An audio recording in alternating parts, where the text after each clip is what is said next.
No mistake from the Frenchman. God, should have been the man. Yes, sir. First class flights on the Sensational! Here comes Ward-Prowse. Loftus-Cheek takes aim. This is Corner Flag Talk. Okay, guys, I'll be back here again with the next part, the transfer talk segment of this stuff. I am very tired. That's why I kind of just slurring everything. However, so we do now, so we're going to just go into the 5 million and one things that they need to actually become a half-decent team once again. So, let me start with centre-back now. I'll go first. My dream signing for centre-back is Rafael Varane. Is Alessio Romagnoli. He is rumored to be about 35 million from AC Milan. Reason being, I've always been a big fan of him. I am a big fan of this whole a left footer on the left side of the defense, a right foot on the right side. He's only better left footed defender. He's very young in terms of centre back. He's only 24.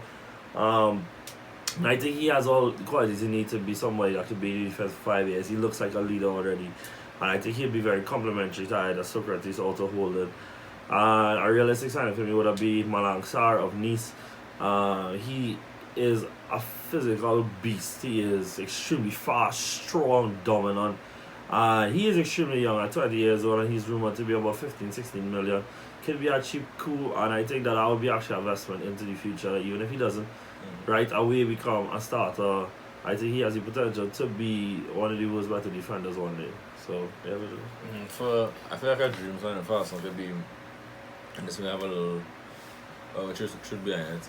I feel like for a player like Bonucci, with the list coming in, there are rumours that Bonucci is being pushed out of the club, and a lot of clubs are monitoring his situation. Although he may stay on for the season, if the rumours are to be true.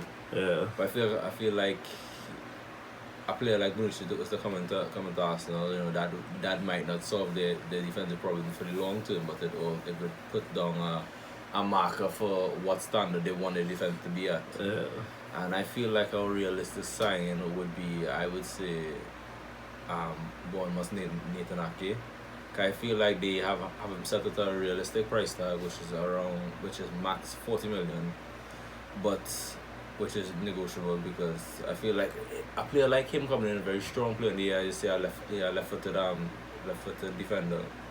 He's very strong in the air, he's very composed on the ball, he's good at driving forward. I feel like a lot of big clubs are eyeing up his signature, and they might then this season they will look at him and see what he could do. And I feel like if he is to come to Arsenal, he could be there for the long term. Yeah, I actually thought about him as well. My only problem with him, and this isn't necessarily like a proven thing, I just don't really like short or centre backs, and he's about 5'11". And I just think that, I actually do have relatively short centre backs. Socrates is just 6 foot. Most stuff is. I can't talk about it. But for the most part, I have like really short centre backs. So I really would like somebody a lot taller, a lot more imposing. Next, we go left back now. Just get like logical progression. Yeah, left back. I'll say for a dream signing for Arsenal, I would say David Alaba, because of Bayern Munich had just recently acquired Lucas Hernandez, and I feel Alaba, his time at Bayern Munich seems to be winding down. As good as a player he is, I know Bayern Munich right now are focused on the future, and they're looking to get a lot of young players coming, which what they did recently with the defense, bringing in Pavard as well as Lucas Hernandez. I feel like a player of experience like Alba to come into Arsenal side, similar like the move that Dani Alves had really make. I feel like that Alba soon we might be looking for a move away, and I feel if he is to go a club with Premier League, would be a good attraction for him. I feel like Arsenal would be a very good suitor for him. And for realistic, I will say Kieran Tierney from Celtic. And Arsenal right now in film because he has a very logical price tag, 25 million. Yeah. I know Celtic right now playing a hard ball with Arsenal, but I feel like him throughout his career at Celtic, he's always showed that he is a very good defender, and he has a lot of potential to be probably one of the best left backs. Just under the right club, under the right coach. I feel like if Arsenal is to acquire him, that will still be a win. Yeah. So for Dream left back, I had Ben Chilwell of Leicester. I've been a really big fan of him for a long time.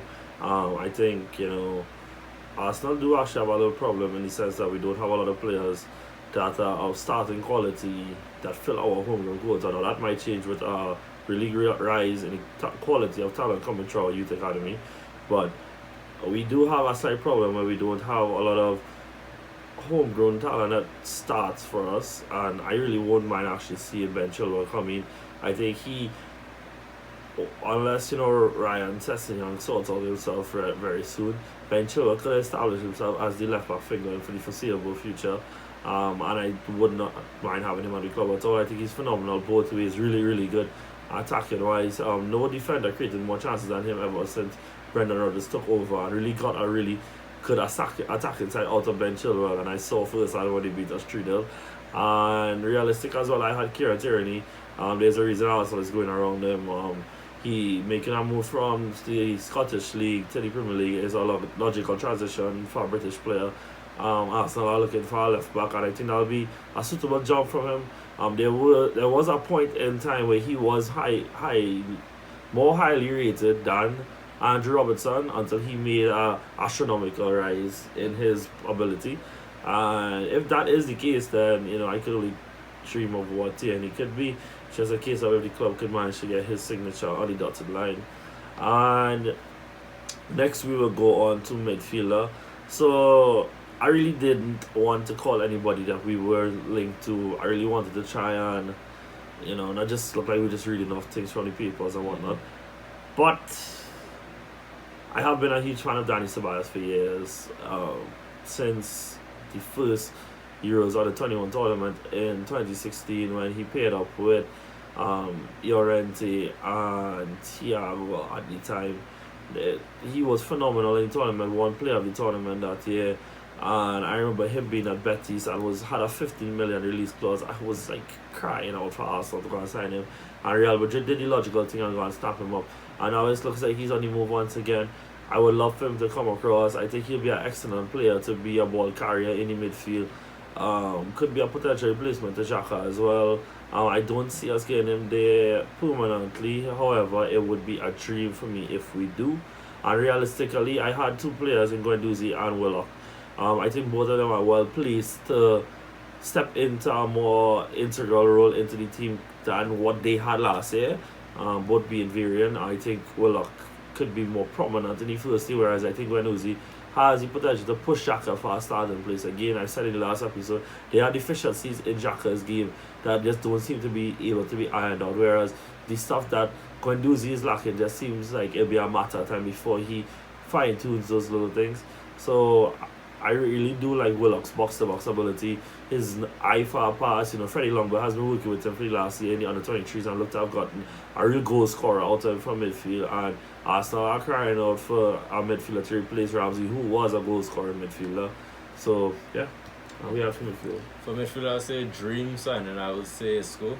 Say a player like Isco to come into Arsenal. We try to do it all. I know Isco. There are lots of reports of him being pushed up, but I feel like a lot of reports will link him to teams like Manchester City and Juventus. But I feel Isco if to go club like Arsenal and just improve himself that midfield. Perfect. He'll be a replacement for if they get a Özil. Yeah. Bring in Isco. Isco would dominate that midfield. Isco behind Lacazette, Aubameyang. Isco compare Isco players with David Silva, and I feel like a player like Isco would he is a player that would make a mark in the Premier League, and I feel like if Arsenal's to get not to cut Virgil, some of Isco's best form we saw for Real Madrid was playing in behind two forwards in it. Yeah. When we saw Real Madrid win the title the last time, the UCL last time, it was in a kind of 4-4-2 diamond formation with Ronaldo playing on the left but just playing off of Benzema, and Isco having this free roam role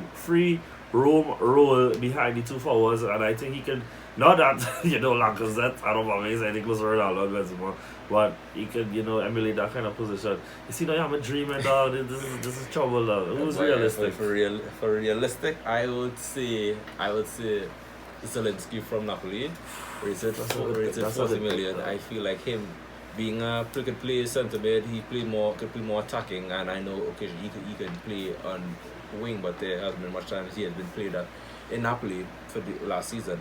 But I know him being he's similar. He's good at free roaming. He's that player. He's very creative. He's very creative. Good at driving forward. He just adds both footed. He just adds a lot of creativity to a midfield. And I feel like in the future, right now he's valued at 40 million. But I know, for me, constantly watching Syria, and I know as the seasons go on, as he progresses, in a matter of time, a lot of big clubs will be after him. That's good, man. I'll go first with the winger. For me, for winger, I said for the dream winger, I would say Usman Dembele. I feel him coming into Arsenal side, him being linked to Arsenal back in the days, him coming to Arsenal side would be problems. Have him, but just the only difficult part would be to incorporate him is because Arsenal before didn't really have this two striker formation, but I feel to find a way of him to incorporate. I know there were times they put Aubameyang out on the wing. I don't know how effective that might be in long term, but I feel a player like Usman, that a player that Arsenal need, a player game changer, a player that could drive at players, and just him alone could spark a whole lot of creativity for Arsenal. But him being with Barca bringing Griezmann, looking bringing Neymar, he might be looking for a move outside, but his price tag might be pricing off Arsenal, might price Arsenal off. But that's why it's a dream. But for realistic, I will say a realistic sign that Arsenal could put down is Everton from Gremio. Priced at 40 million, he's another signing that if Arsenal was to push, I know Gremio, I know his agent said that he will be more likely leaving Gremio this season and would be looking to make a step into Europe. Yeah. I feel there are a lot of teams right now that are sorted when it comes to midfield, and that price tag is very reasonable for a player of his quality and a player with so much potential. Yeah. And obviously his price may have rise from his impact in the Copa America, but I feel there are a lot of big teams right now where midfields that would like him but would also need to offload, where Arsenal they just need a midfielder.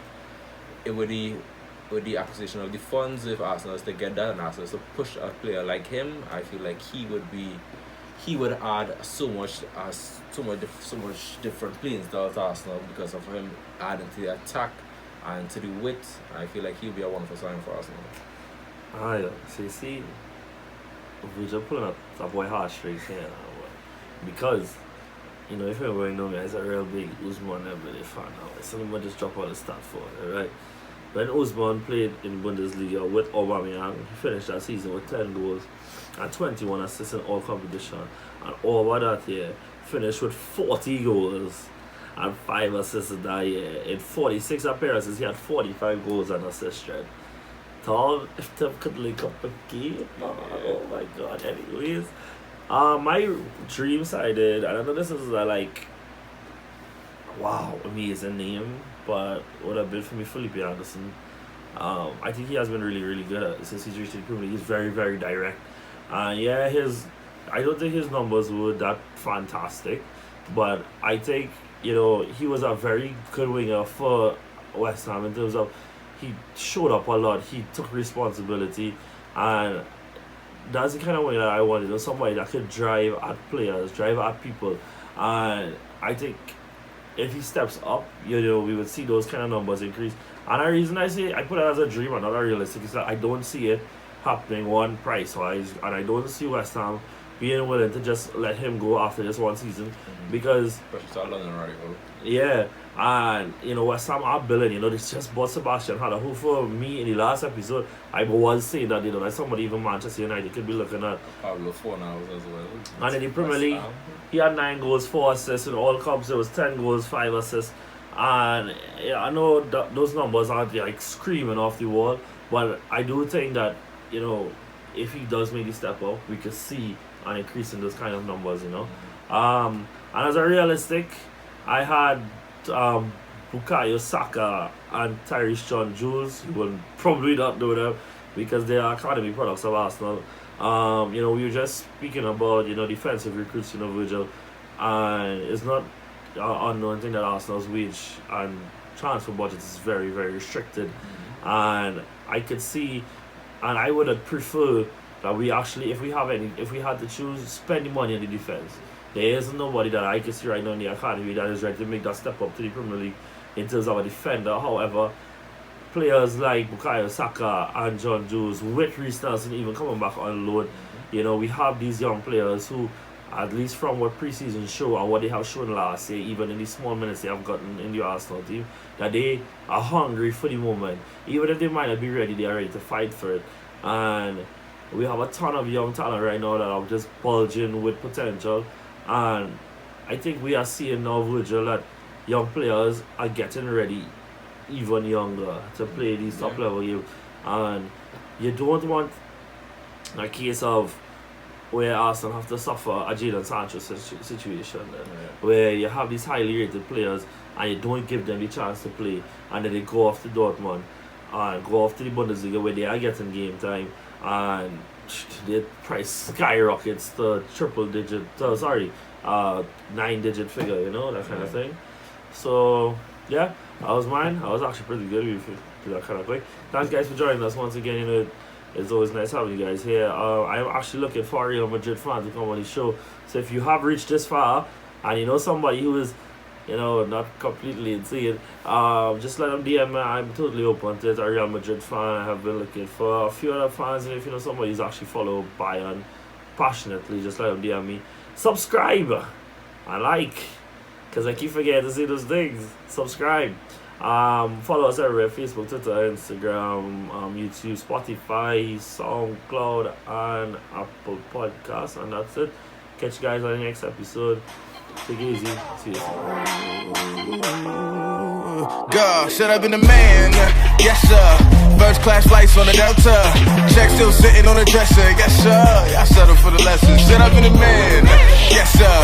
Head down, but I stay blessed up. God told me that I'm next up. Yes, sir.